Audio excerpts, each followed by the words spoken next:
We had dollar dollar. Dalad If Hay. one does dollar, hey, I'm sorry. If one says to one who is not trustworthy in regard to Maestros, buy from me who is from one who is trustworthy, and from him who tites, he is not trusted. From so and so, he is trusted.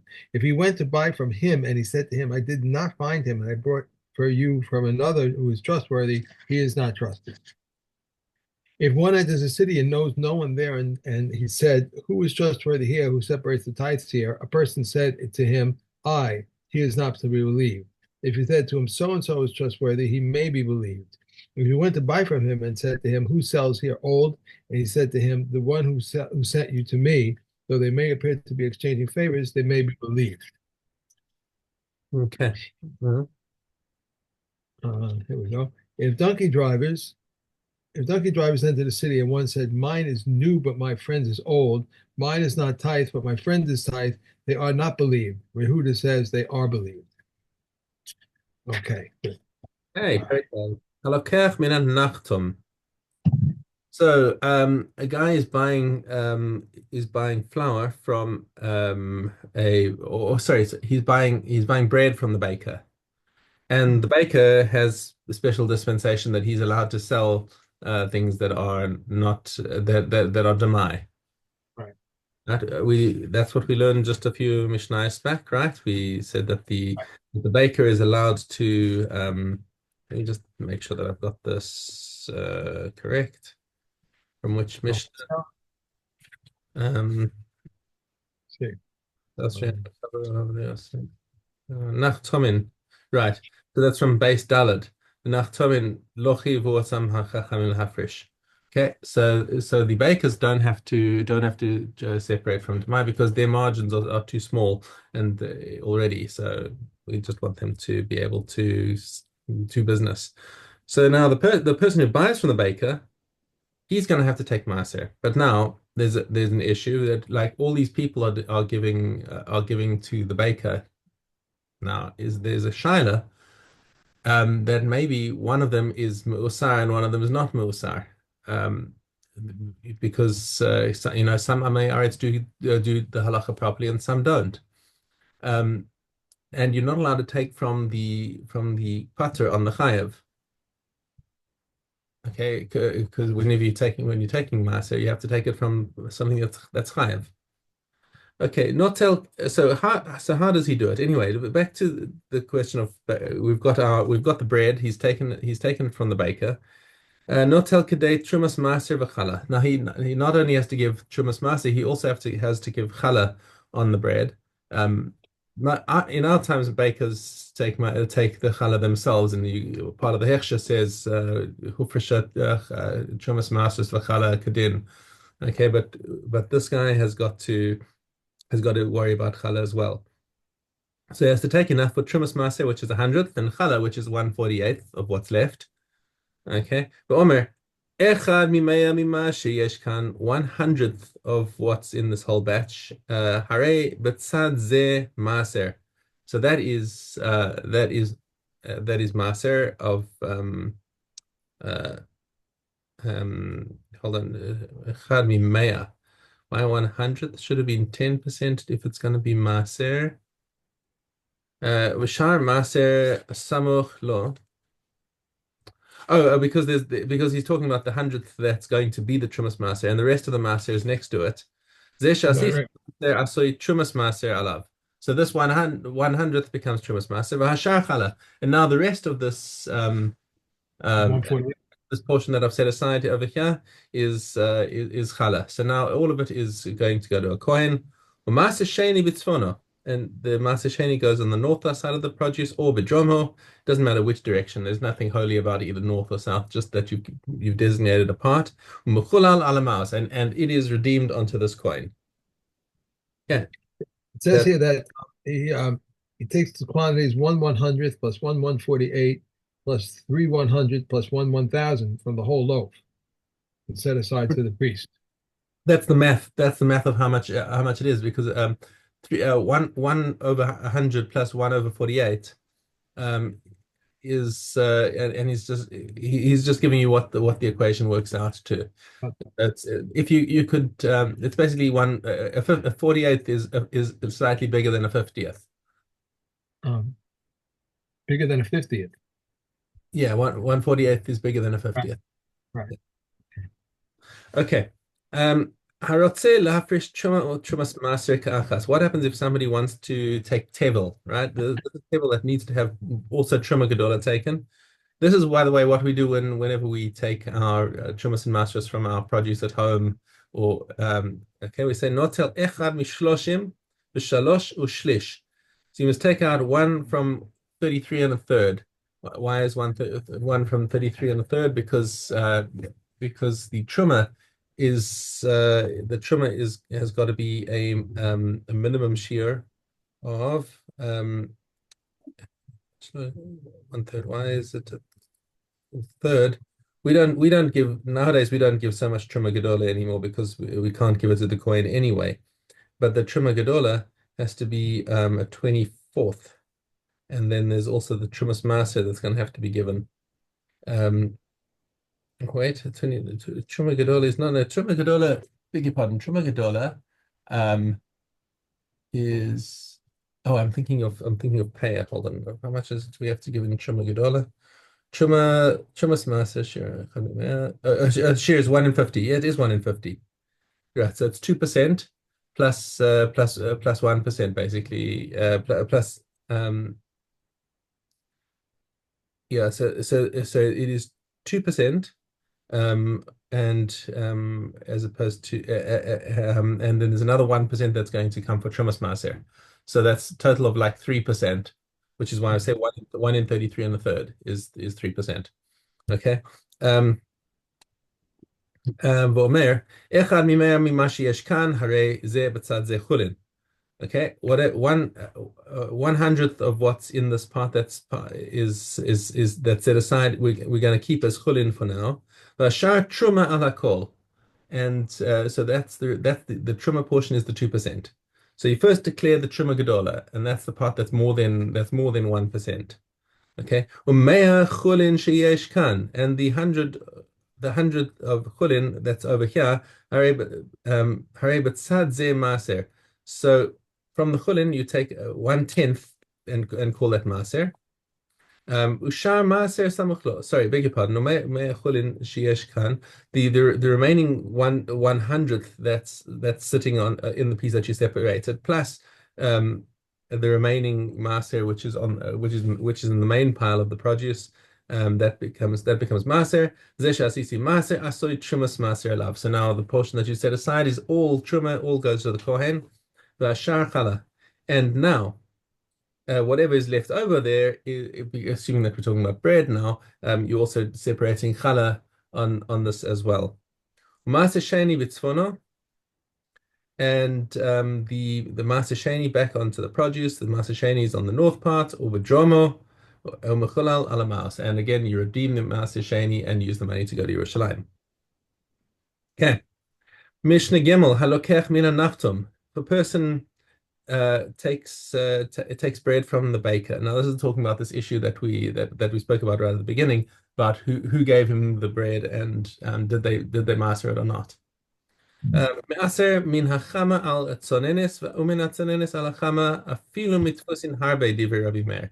So Rabbi Meir says you don't have to distinguish between the bread from the warm bread is the bread from today and the cold bread is the bread from yesterday. You don't have to distinguish between what he baked yesterday and what he baked today, or what forms he used, because it's the same baker using the same flour to bake the same bread. Okay. Rabbi Yehuda Oser, he says you can't do this. Shani Omer, chitim shel emesh hayu mishal echad v'shel hayom hayu mishal acher. Says he had a different flour supplier for yesterday.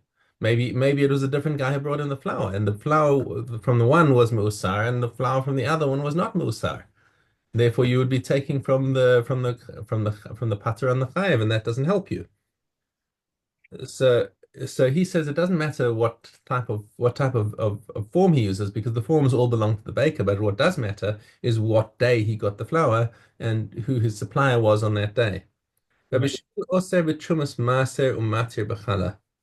So Rabbi Shimon says that even if you've got two loaves that were baked on the same day, but are in different forms.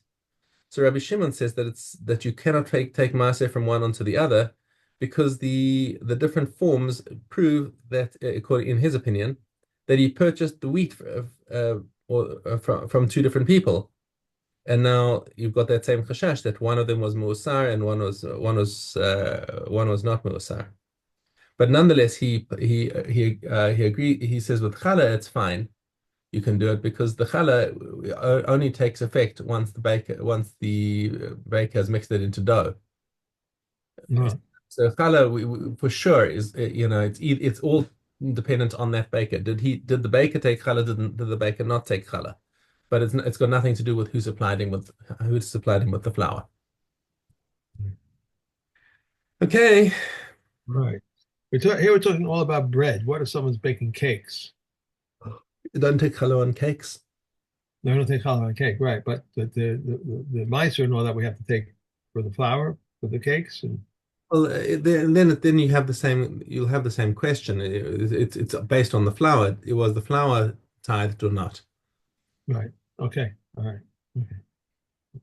But Okay. most of the flour people buy today is done already, right? It's tithed already when they if someone wants to make challah in their home. For sure. I mean, when you're buying these bags of flour that have got Right. a on them, Right, and everything. So that's all done. The only thing they have to take is challah. yeah, well, because you're baking it in your house, and Right. that's you got to take challah. Right. Yeah. Right. Okay. Okay. If he who possesses 200 zuz may not take lechet, shechacha, peah, or pep masa'ani. If he had 200 less one, then even if 1,000 given together, he may take. If they were mortgaged to his creditor or to his wife's ketubah, he may take. They do not compel him to sell his house and his utensils. Whoever has 50 zuz and he trades with them may not take, and whoever does not need to take and takes will not depart from this world before being in need of his fellow man. And whoever seeks to take and does not take will not die in old age before he will support others from his own. Concerning him, Scripture says, Blessed is the man who trusts in the Lord and whose trust the Lord is. And similarly, a judge who delivers a truly righteous judgment, and whoever is neither achaya or blind nor righteous or pisach, and who feigns to be as one of them, will not die in old age before he becomes like one of them, as is written, justice shall you pursue. And every judge who takes a bribe and perverts judgment will not die in old age before his eyes grow dim, as it is written, and you shall take no bribe, for the bribe blinds those that are sight. Okay. Ajahn Baruch Maseches Peah, and one Mishnah from the beginning of Demai.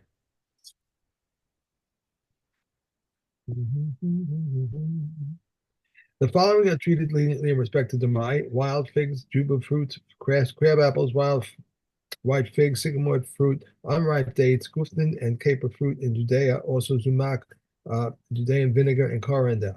Rabbi Yehuda says all wild figs are exempt except dufra, and all juba fruits are exempt except the juba fruits of shikmona. All yom sycamore figs are exempt except those that burst open. Okay. And brachos. Okay. Dalit. If many varieties were placed before him, Rabbi Yehuda says, if one of the seven is among them, he recites the blessing over it. To come and say, he says he blesses over whatever he wishes. If one recited the blessing over wine before the meal, he is exempted the wine drunk after the meal. If one recited a bracha over the papyrus before the meal, he did not recite any blessing over the papyrus after the conclusion of the meal. If he recited the blessing over papyrus, he is exempt as papyrus, and one papyrus does not exempt the bread, but Shammai says also not to cook fish. If they were sitting upright to eat, and each one blesses for himself, if they recline, one blesses for all. If wine was brought to them during the meal, each one blesses for himself. After the meal, one may bless for all. He also recites the blessing over the incense, even though the incense is served after the meal. Yeah, that's it. And Nida. Okay, Aleph Vav. And regarding what did they say that the time suffices for her? With regard to the first discharge of blood. But with regard to the second discharge, she conveys tumor retroactively for 24 hours. But if she experienced the first discharge as a result of an external stimulus, and even for the second discharge, her time suffices for her. Even though they said that her time suffices for her, she was still required to examine herself, except for Anita, and a woman who is observing her days of Tohar blood. And similarly, when she engages in marital relations, she must examine herself with examination clause, except for one who is observing the days of her Tohar blood, and a virgin whose blood is a Tahor. And twice each day she must examine in the morning and in the evening, and also when she prepares herself to have marital relations. Further obligated they are Kohanas when they wish to eat truma. Rabbi Yehuda says also after they have finished eating truma. Any hand that examines excessively is among women praiseworthy, but among men, and let it be cut off. A woman who is deaf, a deranged woman, a blind woman, or a woman who has lost her mind, if they have mentally competent women available to them, those women should prepare them and they then eat truma. It is the practice of the daughters of Israel that they cohabitate with two examination cloths, prepared one for the husband and one for the wife, and the pious women prepare for themselves a third examination cloth to repair the house. Okay. Okay. Elim. Basra. Okay. Caleb. Elim first. Zion. Regarding a sheretz that he found in the eye of the oven, or in the eye of a stove, or in the eye of a kupak, from the inner edge and outward, the oven is tahor. And if it was in the air, even if an olive vine of a corpse was in the eye, the oven is tahor. If there was an opening of a tefach in the eye, everything is tummy. If a sheretz was found in the place for laying the wood, Rabbi Yehuda says from the outer edge and inward, the stove is tummy, but the sages say from the inner edge and outward. The stove is tahor. Rabbi Yossi says from the point opposite where the pot is set, and inward the stove is tameh, from the point opposite where the pot is set, and outward the stove is tahor. If a sheretz was found in the place where the bathhouse attendant sits, or in the place where the dryer sits, or the place where those who cook olives sit, the stove is tahor. It is only tameh if the sheretz was found from the place where the pot covers up the opening and inward. Pit that has a place in it for a pot to be set is tameh, and a pit of glassmakers, if it has in a place for a pot to be set, it is tameh. The furnace of lime manufacturers, or a furnace of glass manufacturers, or a furnace of potters is tahor. A proporna, if it has a rim, it is tameh. And Rabbi Yehuda says if it has istigus, it is tameh. Rabbi Gamil says that if it has a thin lip, it is tameh. Okay, and we are on to Basaba. Okay. Lion Aleph. If one said to another, I am selling you a base core of earth, and it contains 7 crevices, 10 breadths deep, or rock 10 breadths high, or they are not measured with it. If they were less than this, they are measured with it. If he says to him, I am willing to send you a base core of earth, even if it contains crevices deeper than 10 tefachim, or rocks higher than 10 tefachim, they are measured with it. If one said to another, I'm selling you a base core of earth as measured by a rope, if he gave even the slightest amount less, he must deduct, and if he gave even the slightest amount more, he must give back. If he said whether less or more, even if he gave a quarter kav less per saw and a quarter kav more per saw, it becomes his. If it was more than this, he should make a reckoning. And what does he give back? Money. But if the seller prefers, he gives him back the land. And why do they say that he gives back money? To improve the position of the seller, so that if there remained an area of 9 kavs in the field, or half a kav in the garden, or a quarter kav according to Rabbi Akiva, he may give him back the land. Moreover, it is not only the quarter lav that he gives back, but all the excess. If he said, I'm selling you as measured by a rope, a bit, be it less or more, the condition be it less or more negates the condition of as measured by a rope. If he said, be it less or more as measured by a rope, the condition is measured by a rope negates the condition be less or more. These are the words of Rav. If he described by its marks and boundaries, if the difference is less than a 6, he must accept it, but anything down to a 6, he deducts. If one says to another, I'm selling you half the field, Hello. that's it. That's it, right. Yeah. And Yoma. Okay, Gimel Yud. Ben Cotton made 12 spouts for the laver, but he formerly had only 2. He also made a machine for the laver so that its water should not become unfit by remaining overnight. King Mobaz made all the handles of the utensils used for the Yom Kippur of gold. Elaine, his mother, placed a golden candelabra over the entrance to the holy. He also made a golden tablet open which the section of the Torah of the suspected adulteress was written. Nicanor miracles happened to his door, and they used to laud him. And these for censure. Those of the garments family did not want to teach outsiders about making the pan of bread. Those of the Avitas family did not wish to teach them about making the incest. And Ugros, Levi, knew a special musical method but did not want to teach it. Ben Katzmid did not want to teach the method of writing. And above the first ones it is said, the mention of a righteous man is for a blessing. And about the others it is said, and the name of the wicked will rot. And he snatched from the lottery box and picked up two lots. One had for Hashem inscribed in it, and the other one had for Azazel inscribed on it. The deputy Cohen stood at his right, the head of the family on duty at his left. If the lot of Hashem came up in his right hand, the deputy said to him, "My lord Cohen Gadol, raise your right hand." If that of Hashem came up in his left hand, the head of the family on duty says to him, "My lord Cohen Gadol, raise your left hand." He puts it upon the two he goats and says, "For Hashem, a sin offering." The Yishmael says if he did not have to say for sin offering, merely for Hashem. And they answer after him, "Blessed is the name, the glory of his kingship forever and ever." Okay. Wow. And we're Quick done. question. Quick question. Quick.